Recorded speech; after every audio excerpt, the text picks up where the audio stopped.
Hi, this is George Hartman. I'm continuing my reading of the book written by Tom Cantor. It's his autobiography, and it's a book called Changed. And I'm going to start here on page 42. The title of this section is called The Search for Life. And there's been five, I think, other previous recordings that began with page one on this book. I'm trying to keep each one to less than 20 minutes long so you can endure it, and you can read them or listen to them as it's convenient for you. So here we go. Search for Life. Even though Cheryl and I were together, I felt so alone in the crippling cold Cincinnati weather. I had no friends, no family, and no one to confide in. That coldness penetrated into my soul with a piercing desolation. In addition, I was tormented by the disturbing memories and the guilt of my own sexual defilement, which continued to haunt me. I was helplessly being carried away with strong, oscillating feelings of hurt, blame, being robbed, violated, anger, guilt, hatred, remorse, and sorrow. I could not get questions out of my mind. How could he? How could her two friends? How could God have allowed? Relief was nowhere to be found. There was no comforting counselor. There was no distracting thought. There was no diverting preoccupation. There was no help. What happened to Cheryl shattered my last hope in life. I desperately wanted to find hope and fulfillment in my life with her, but I came up empty. I felt as if I had grasped for the wind and opened my hand and found nothing. I was desperately crying out for help, but Cheryl, my only friend, was so deeply hurt and scarred herself that she could not give me any relief. She could not, even if she wanted to, reach down to pull me out of the pit I was in. What was I to do? What I could not understand, however, as injured as Cheryl was, I saw something that I could not explain. While suffering from her own inner pain and also completely alone, Cheryl was not being sucked down into the vortex of terror and sadness that I was plunging down into. I saw that she was being lifted up. I saw that she was being kept from falling into that lower level of the darkness of despair. Certainly, the rape had left Cheryl with severe scars on her soul. She experienced nightmares, cold sweats, and unreasonable paranoia. Yet, with each attack of terror, Cheryl experienced a certain restoration, a peace which I did not experience. Every time she fell, she would rise again and again and again. In contrast, I fell deeper and deeper and deeper into a hole of desperation, grief, and sorrow. I felt there was no relief for me. What Cheryl had, I did not have. I wanted to know what she had. Now, to my shame, I had to face the reality that Cheryl might have been right when she said that God exists. I painfully recalled my cavalier attitude when I announced to Cheryl that our home was absolutely going to be with no God, no Bible, and no church. I now found myself crawling in agony to eat those words. From this lowest place, my only recourse was to look up. Humbly, I now was asking questions. God, are you there? God, are you there for me? God, can you give me what Cheryl has?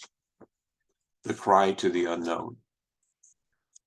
I saw my search for God as if my hand was reaching, stretching, and straining out into the darkness, into a darkness, hoping that I would feel the responding hand of God. I was not searching for a religion as a substitute for God. I had plenty of it in Judaism. I had no interest in any form of institutional God. I knew that no community of people with common beliefs could ever be a substitute for God. I did not even want Cheryl as a substitute for God. That already had not worked. Definitely, I was not looking for a God who was cold and distant. I wanted the God who was warm, close, and personal, who understood and cared for me.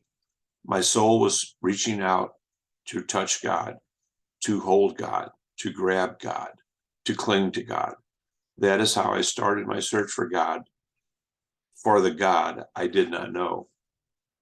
Through Cheryl, I learned that this God I did not know could be found in the Bible, but I knew nothing about the Bible except that it was a big leather-bound book. Needing a copy, one day after work, I secretly slipped into a store and bought one. To keep Cheryl from knowing that I was looking for God, I hid the Bible in my car. One thing was for sure. If I was going to find God, I needed to find him on my own, alone. To prevent her from knowing that I was searching for God, I told Cheryl that I had to work 2 hours extra every day and that I would be late coming home. Encouraged with the hope that I was finally going to find God, I determined to spend those 2 hours per day in the Bible. On the first day of my search for God, I sat at a table after work with that big Bible in front of me. Without opening it, I just sat there staring at its cover. I had never read a book with that many pages before. With dyslexia, I was never a reader. By the time I graduated from high school, the largest books I had ever read had 100 pages, and that about killed me. But in front of me now was a book that had about 2,000 pages. I thought of how hard it was going to be if I had to read through 2,000 pages to find God. But I knew I was at the end of my rope. It was my last chance in life to find relief. I had only one choice left. I had to search for God in the Bible. Just as I was ready to open the Bible, I felt the need to pray, but I did not know how to pray. I had memorized many Jewish prayers that all began with Barak Atah Adonai Elohim Hinu Melech HaOlam, which means, blessed are you, Lord, our God, King of the universe. On cue, I had recited those prayers many times without ever thinking that I was really talking to God. That for me was religion, and now I needed reality. I did not want to insult God by repeating a memorized religious phrase. I was reaching out to God from a heart yearning to find him as my friend. So instead of reciting the memorized Jewish prayer, I tried to formulate my own words from my heart. I started with the words, "Oh God." That was as far as I got. I felt I was not being honest because I really did not know if God existed. So I modified my own prayer from the heart and said, "Oh God, if there is a God." I paused and thought, if he is there, what do I want? I started again and said, "Oh God, if there is a God, help me." After that prayer, I turned to the Bible. Not knowing where to start, I opened it to the table of contents. Immediately, I saw that the Bible was divided into two parts. One part was called Old, and another part was called New. I had no idea what old and new meant, but I saw that the new was about 1/3 the size of the old. Done deal, I concluded. I like the smaller, new, and I also wanted something new rather than something old. The first book of the new section was the book called Matthew. What became obvious to me was that this was a book about Jesus. This book was all about Jesus, Jesus, Jesus. That caused me to face a crossroads. I was taught that Jewish people have nothing to do with Jesus. As a Jewish person, I was raised to shut the door to anything about Jesus. Now I was reading a book that was all about Jesus. I had a difficult choice to make, to either keep the door as it had been all my life, closed to Jesus, or to open the door to learn who Jesus was and if Jesus could help me. That was a hard decision, to open the door of my soul to a book that was all about Jesus. I was so desperate for help that I decided to open the door and look to Jesus for help. As I read the book of Matthew, I desperately tried to cling to the words. I hoped they would lead me to God. Written in a Shakespearean Old English made me realize that it was going to be harder than I thought to find God. However, I was desperate for help. I was not going to give up. I pressed on day after day, trying to understand what I was reading, but I understood nothing. There was still no light in my darkness. My heart yearned to make sense out of the Bible. I felt as lost as ever. Then it happened. In the 15th chapter, I read the words of Jesus and felt that he was talking directly to me when he said, quote, "For out of the heart proceed evil thoughts, murders, adulteries, fornications, thefts, false witness, blasphemies. These are the things which defile a man." Matthew 15:19 through 20. The two words, adulteries and fornications, arrested me. In those two words, I saw myself again going into that 2-hour shower, hoping to get clean from my own sexual sins that plagued me. I felt my own filthiness when Jesus said the words, "These are the things which defile a man." I also imagined my sexual sins spewing up from my own heart, making me so unclean within when Jesus said, "Out of the heart proceed." I knew that what he was saying was true, that the cause for my defilement came from inside of me. As I had always known, the cause of my defilement was not from outside of me, but from within. With his finger pointing right at me, I had no one else to blame. I could not blame my environment. I could not blame my upbringing. I could only blame myself. It was an "I did it" moment. The words of Jesus convicted me. His words were a painful declaration of fact. His words pinned me down, and I knew it was the truth. I might as well have been in a court and seen the judge say to me, "Guilty as charged, condemned." It hurt. I closed the book and said to myself, he knows me. He knows my evil heart is oozing out defiling sexual thoughts. I had a heart issue. Since Jesus got the right diagnosis for my problem, there was now a spark of hope. If Jesus knows my problem, then maybe he knows the solution. And if he can help me, I need to know what, how, when. With this hope that Jesus had the answer I was looking for, I pressed on. As I came to the end of the book of Matthew, I was shocked to read of how Jesus was hated, betrayed, and tortured to die a slow, agonizing death on a cross.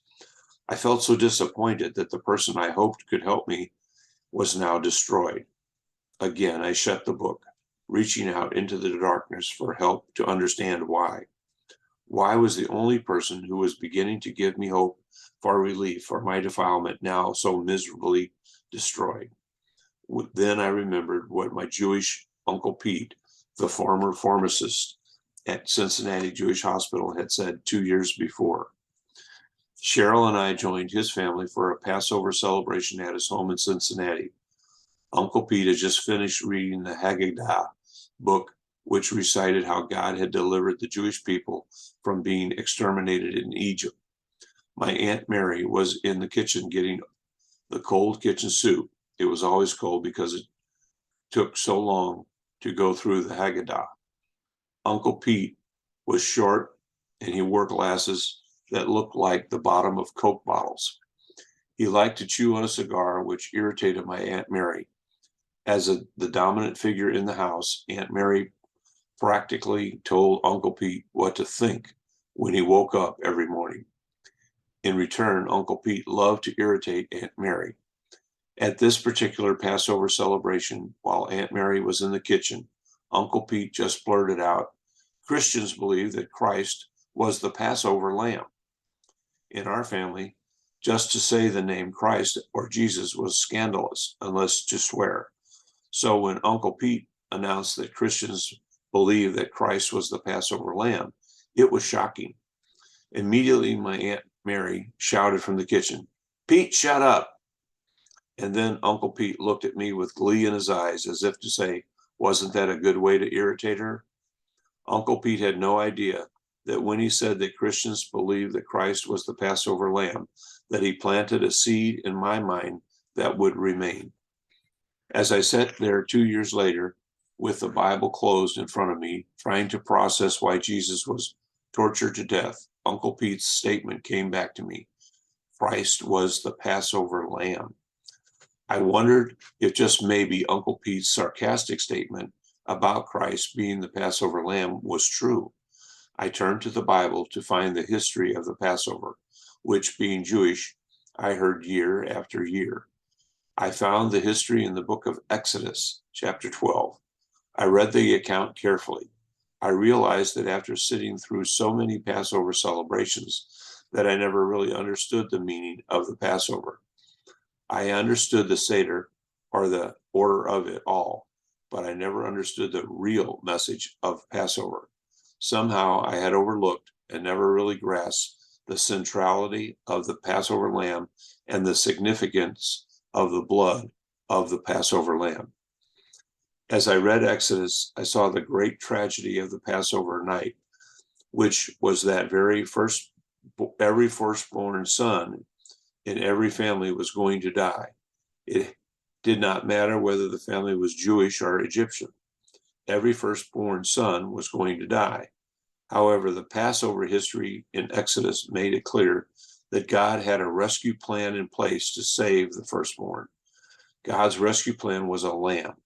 It was clear that God's great escape required each person individually to make their own personal identification, their own strong connection, their own determined link with the lamb. No lamb, no rescue, no lamb, no life for the firstborn. All that was needed was just the lamb, and only the lamb. Besides this, there was no other rescue for the firstborn. God made it crystal clear that his great rescue required death, the death of the lamb. To display the lamb's death, its blood had to be put on the lintel and on the two side posts of the front door. No death of the lamb and no blood of the lamb on the front door of the house means the firstborn must die. There was no other requirement for them other than to believe that the blood of the lamb placed on the door was enough for God to spare the firstborn. The blood of that Passover lamb around the front door of the house was like an intervention between a God of judgment and a frightened and terrified family inside the house. Therefore, on that night, the Passover lamb was killed and the blood was splashed over the top and on the two side posts of the front door of the house. With the blood on the two side posts and dripping down from the lintel on the front door, a shape of a cross emerged. Then I read God's response. Quote, "And the blood shall be to you for a token upon the house where ye are. And when I see the blood, I will pass over you, and the plague shall not be upon you to destroy you. Then I will smite the land when I smite the land of Egypt." That's Exodus 12:13. I saw clearly that the angel of judgment and death would pass over or just skip every door with the blood of the lamb.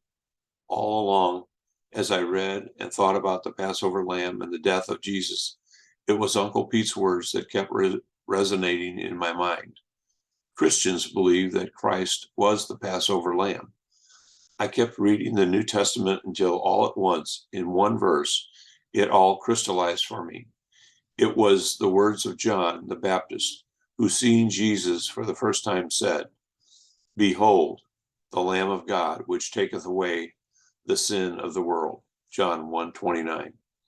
There it was, summed up in one simple statement, was my own personal rescue.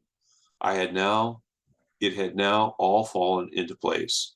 In that one simple statement by Uncle Pete was the link between the relief I had been looking for from the torment from my defilement and Jesus, the Lamb of God. For me, Jesus had to become my Passover lamb, the lamb destined to die to take away my guilt and sins. For me, this was the truth I had been searching for. This was the what of my rescue. Now I had to find out the how and when. How was I going to make Jesus my personal Passover lamb to take away my sins? And when would this happen? I'm going to conclude there today and begin the next reading on page 53 of the book, Changed by Tom Cantor. Thank you.